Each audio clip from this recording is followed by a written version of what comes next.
Hello YouTubers. Well, Christmas is nearly upon us again, and so I'd like to take this opportunity of wishing you all a very, very happy Christmas with your family and your loved ones, and also to thank you very much for the support that you've given me during the past year.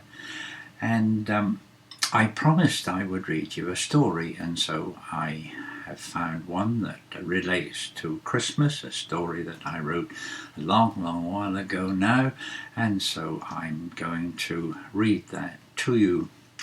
It's about 15 minutes long, so get yourself a drink or a treat, dim the lights, and settle down, and I'll read you a story.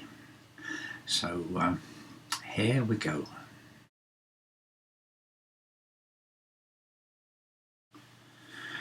Mary gave vent to her anger as she ripped off the outer leaves of the Brussels sprouts.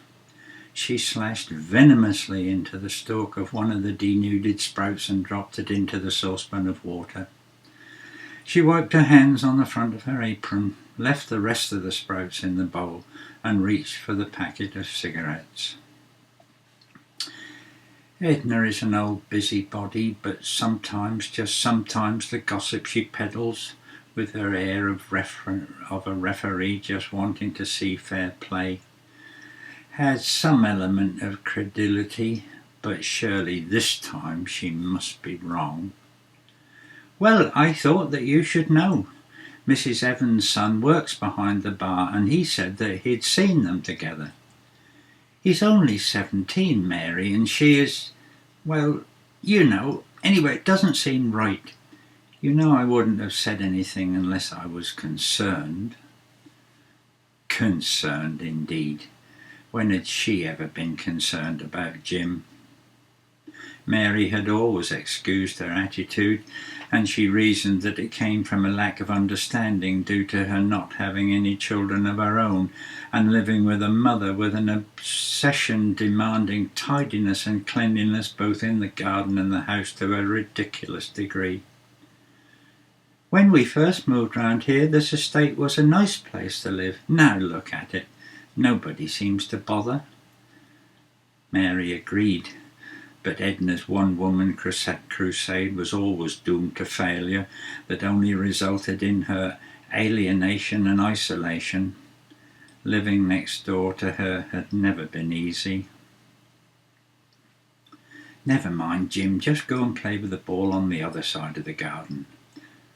Well, you don't have to talk with your friends outside her gate. Yes, I know you do it to annoy her, but it's me who gets the complaints. Don't you dare speak to your elders like that. Just keep out of her way. Mary stubbed out her cigarette and returned to the kitchen, any altruistic feelings for Edna being replaced with one of annoyance. Who was she to say what was right or wrong? There was probably a perfectly innocent explanation, and anyway she'd only got the opinion of the barman. She murdered the rest of the sprouts, slung them into the saucepan, and refilled the bowl with water in order to peel the potatoes. I suppose I should ask him about it, she thought, but that's going to be difficult. She had realised long ago the futility of interfering in his choice of friends, although there was no need since she liked those that she knew, all complaining about the state of his room or the noise of his music. He was, she reasoned, nearly grown up now. He had seemed to her very grown up and a great comfort when Arthur died last year. She wiped her hand across her nose, dried her eyes with her apron, reached for the cigarette packet and switched on the television. Jim sat facing her with one foot on the rail of the bar stool and his elbow resting on the bar. Your usual, madam? Yes, I suppose so, Paul, but you'd better make it a single. I'm driving. My young friend here would like a pint of bitter, please. Jim felt himself blush when the barman looked inquiringly at him before realising the question. Foster's, please. He picked up the mug, wrapping his hand around the body with the handle pointing away from him, like he had seen the rugby crowd do. Thank you, Miss... Oh, Jimmy, Gloria, please, we're not at work now. Thank you, Gloria. I didn't know that was your name. It's a nice name. Well, I only give it to my special friends to use. She turned to face him and raised one leg to the rail of the bar stool in a mirror image of his own position. The hem of her skirt drew back and she placed her hand on her exposed knee. So you're certain about this, are you? Do you still want me to get it for you? Jimmy looked away, swiveled 90 degrees and put both feet on the floor. Yes, I'm certain.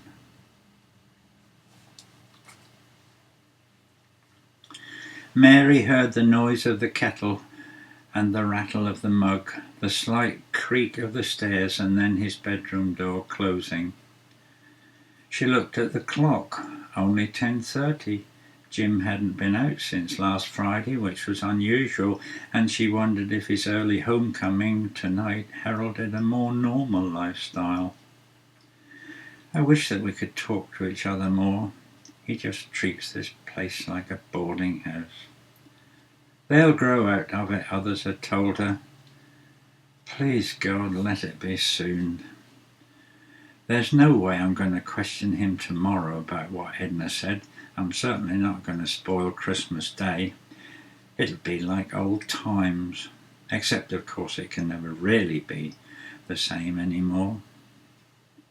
Jim never talks about his dad. I don't know what he really thinks. He must miss him as much as I do. But no good brooding. I'll get up early and get the dinner ready by 12:30 and maybe we can have a little drink together beforehand.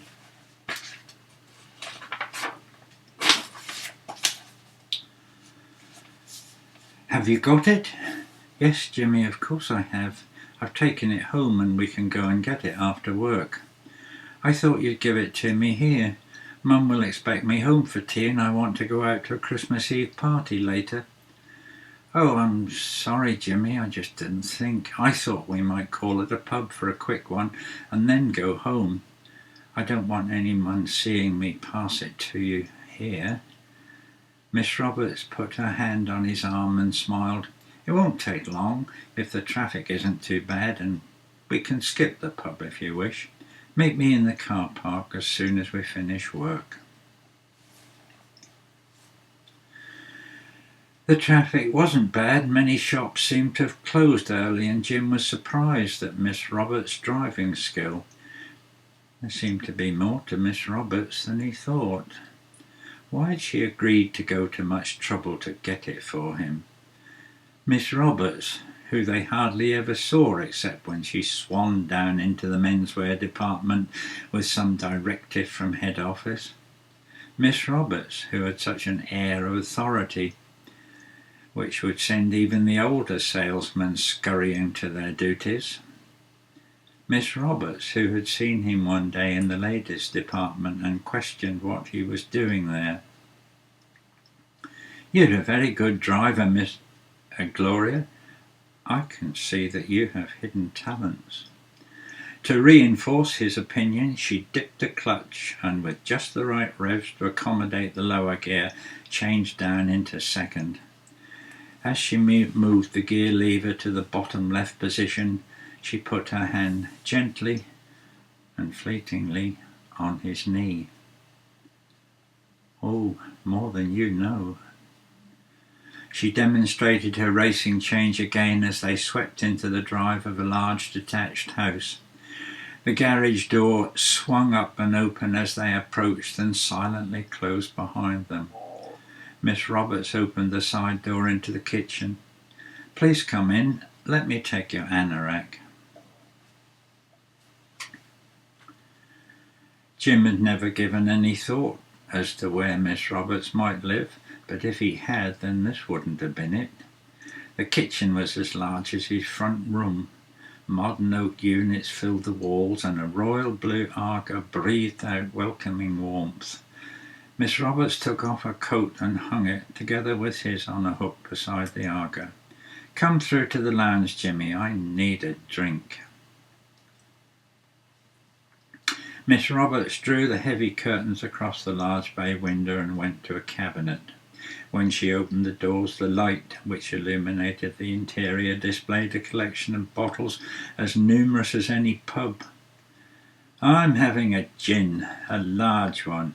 Thank God I don't have to go back to that lousy office for 3 whole days. What would you like, Jimmy?" "Can I have a Coke, please?" "I'm afraid I don't have such a thing." "Have a whiskey.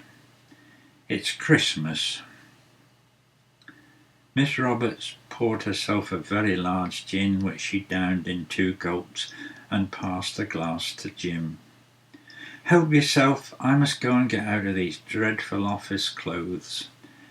As she left the room, she turned and said, "No, better make that a vodka. It doesn't leave a smell on your breath.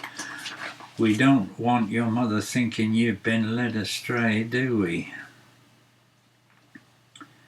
Jim looked at all the bottles and recognized the name Smirnoff. The first swallow seemed as though he had breathed in fire. The sensation travelled from his throat and burnt its way into his stomach. Bloody hell! No wonder they call this stuff firewater. His eyes watered and his head seemed to be detached from his body. He sat down on the sofa, definitely not from DFS.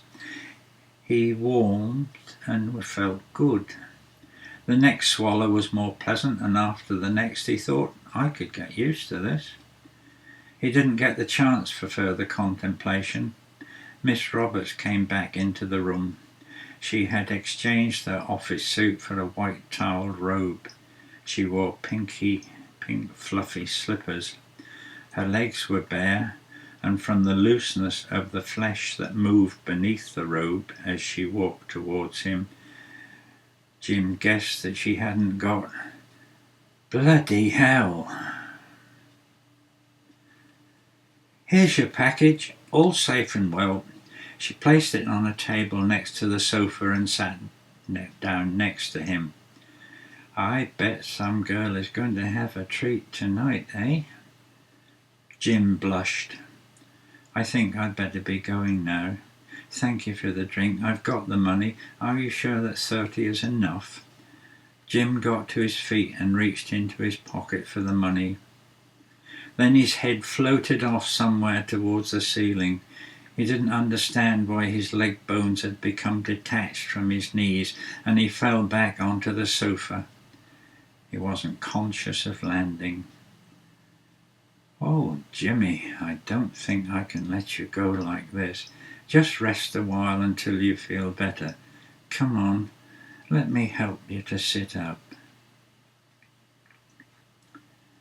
He knew that it was happening, but it seemed as though he was witnessing it happening to someone else. He felt her unbuckle his belt. He tried to stop her, but his hands didn't seem to respond to his fuddled brain. "It's all right, Jimmy. You don't want to spoil your trousers." "Oh, Jimmy. You lovely big boy." It seemed unreal, but he felt powerless to stop it. "This is Miss Roberts, sales officer manager. I'm in her house. I need my package. I need to go home. This isn't happening." But the odour of perfume and gin told him that it was. "I wasn't looking forward to this Christmas, Jim, without your father, but you've made it very special for me. Thank you so much." "That's all right, Mum. It was a super dinner and I'm glad that you liked your present. I wasn't sure about the colour, but Miss Roberts helped me choose it. I love the colour, but it must have been very expensive. Well, not really.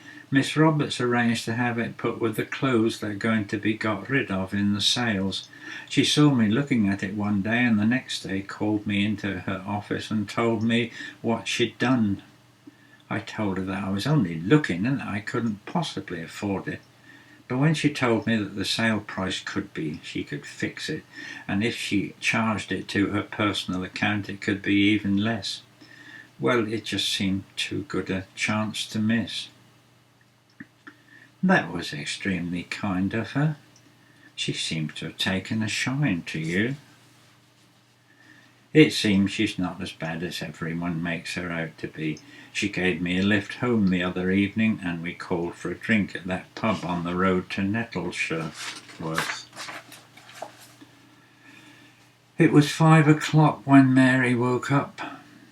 The imitation coal in the gas fire gave a friendly glow in the dark room. Just that 5 minutes, she'd thought. It was the first time she had slept soundly for a long time. She remembered clearing the table, putting the dirty plates in the kitchen, and Jim saying that he was going up to his room. Yes, it had been a very nice day. You're a good boy, Jim. She wiped her hand across her nose as she dropped the plates into the water. The spirit of goodwill was upon her. I'll go and have a chat with Edna later, and then, with a mischievous smile, I'll wear my new coat and tell her about Miss Roberts. Jim came into the kitchen. I'm off now, Mum. Don't wait up. I may be late. No, dear, of course not. I'll probably watch some telly and go to bed early. Have a nice time. Oh, and by the way, you must make sure that you thank Miss Roberts nicely. Perhaps you could give her a small present. Yes, Mum, I'll think of something.